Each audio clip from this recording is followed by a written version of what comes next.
যার পরিপ্রেক্ষিতে যার পরিপ্রেক্ষিতে সাঁওতাল সহ অন্যান্য জাতিগোষ্ঠীরা নির্যাতন নিপীড়নের শিকার হতো এবং এই নির্যাতন নিপীড়নের প্রতিবাদে তারা কিন্তু সেই বিদ্রোহের সূচনা সেই ভগ্নাডিহি গ্রামে 30শে জুন সমবেত হয়েছিল এবং সেই 7ই জুলাই তারা আনুষ্ঠানিকভাবে সেই বিদ্রোহের যে সংগ্রামী এবং ব্রিটিশদের বিরুদ্ধে তারা রুখে দিয়েছিল। আমরা আজকে এই বার্তা দিতে চাই, আমাদের এই প্রিয় জন্মভূমি বাংলাদেশে আমরা সকলের সাথে শান্তিতে বসবাস করতে চাই। কারণ আজকে দেখা যাচ্ছে বাংলাদেশের বিভিন্ন আনাচে কানাচে আদিবাসী লোকজনেরা বসবাস করে, প্রতিনিয়ত তারা নির্যাতন নিপীড়নের শিকার হচ্ছে।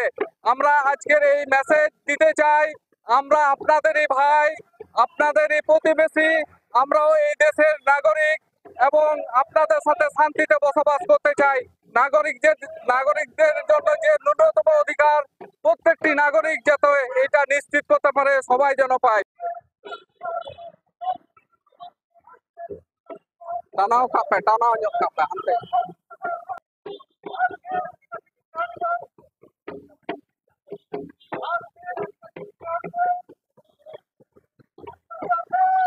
আচ্ছা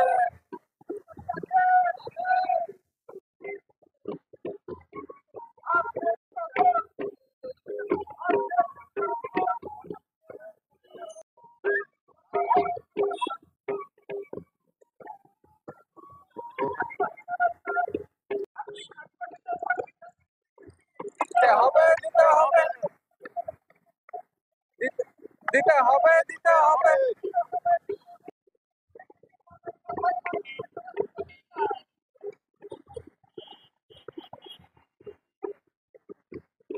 আজকের এই র্যালি ও শোভাযাত্রাটি হচ্ছে আমাদের উত্তরবঙ্গ আদিবাসী ফোরামের আয়োজনে এবং আমরা 1855 সালের সেই ব্রিটিশ শাসন ব্যবস্থার বিরুদ্ধে এবং মহাজার এবং যোদ্ধাদের বিরুদ্ধে যে সোচ্চার কণ্ঠ, সে বলিষ্ঠ কণ্ঠ, সে বীরবান্টা আদিবাসী নেতা সিধু কানহু চাঁদ ভৈরব ফুলঝুরি নেতৃত্বে যে বিদ্রোহ হয়, সেই সাঁওতাল বিদ্রোহ, যে শহীদ সকলের স্মরণে এবং আমাদের সাঁওতালদের যে অধিকার নিপীড়ন শোষণের বিরুদ্ধে সেই স্মরণে আজকের এই আমাদের র্যালি এবং শোভাযাত্রা। এবং আমাদের এই র্যালির মাধ্যমে আমরা বাংলাদেশ সরকারকে জানাতে চাই, এদেশেও আমরা আদিবাসী যারা বসবাস করছি, সাঁওতাল সহ অন্যান্য আদিবাসী জনগোষ্ঠী যারা আছি, আমরা বিভিন্ন সময় বিভিন্নভাবে আমরা নির্যাতিত, নিপীড়িত এবং অনেক সময় আমরা অনেক কিছু থেকে সুবিধা বঞ্চিত। আমরাও এদেশে এই মাটির সন্তান, এদেশে এই মাটিতে আমরা বেড়ে উঠতে জন্ম নিয়েছি। আমরা আমাদের ন্যায্য অধিকার চাই এবং আমরা আমাদের ভূমি অধিকারের জন্য আমাদের পৃথক ভূমি কমিশন দাবি করছি এবং সরকারের এই দেশের উন্নয়নের প্রতিটি ক্ষেত্রে এই আদিবাসী সাঁওতাল জনগোষ্ঠী সহ অন্যান্য জনগোষ্ঠীর সম্পৃক্ততা চাই, অংশগ্রহণমূলক। এবং আমরা এও দাবি জানাই আমাদের এই র্যালির মধ্য দিয়ে এবং আজকের এই অনুষ্ঠানের মধ্য দিয়ে আমরা যেন সরকারের এই দেশের উন্নয়নে অংশীদারিত্বমূলক সমস্ত জায়গায় যেন আমাদের অংশগ্রহণ। ফোরাম উদযাপনের আয়োজন করেছে। হয়তো আপনাদের প্রশ্ন থাকতে পারে, যেটা 30শে জুন হয়েছিল, কেন আজকে 4 জুলাই? তবে আমরা জানি, আমরা এখানে যারা ঢাকা শহরে বসবাস করি, আমরা সবাই কোনো না কোনো কাজে কর্মব্যস্ত থাকি, যার কারণে আজকের এই দিনটিকে বেছে নেওয়া হয়েছে যেন সকলের সুবিধা হয় এটাতে সম্পৃক্ত হওয়ার জন্য। প্রতিবৃন্দ, এই সময় আমি আপনাদেরকে আদিবাসী ফোরামের পক্ষ থেকে আন্তরিক শুভেচ্ছা এবং অভিনন্দন জ্ঞাপন করছি। যারা এখানে উপস্থিত আছেন, শ্রোতা এবং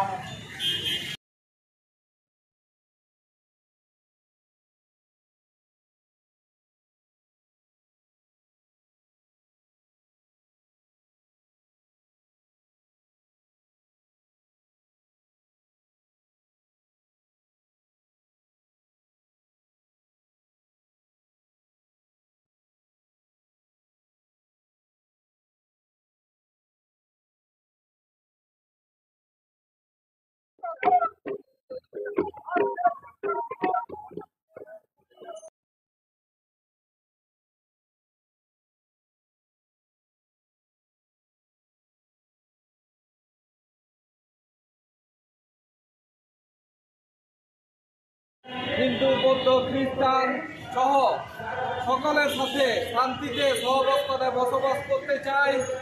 আমরা কোনো হানাহানি চাই না।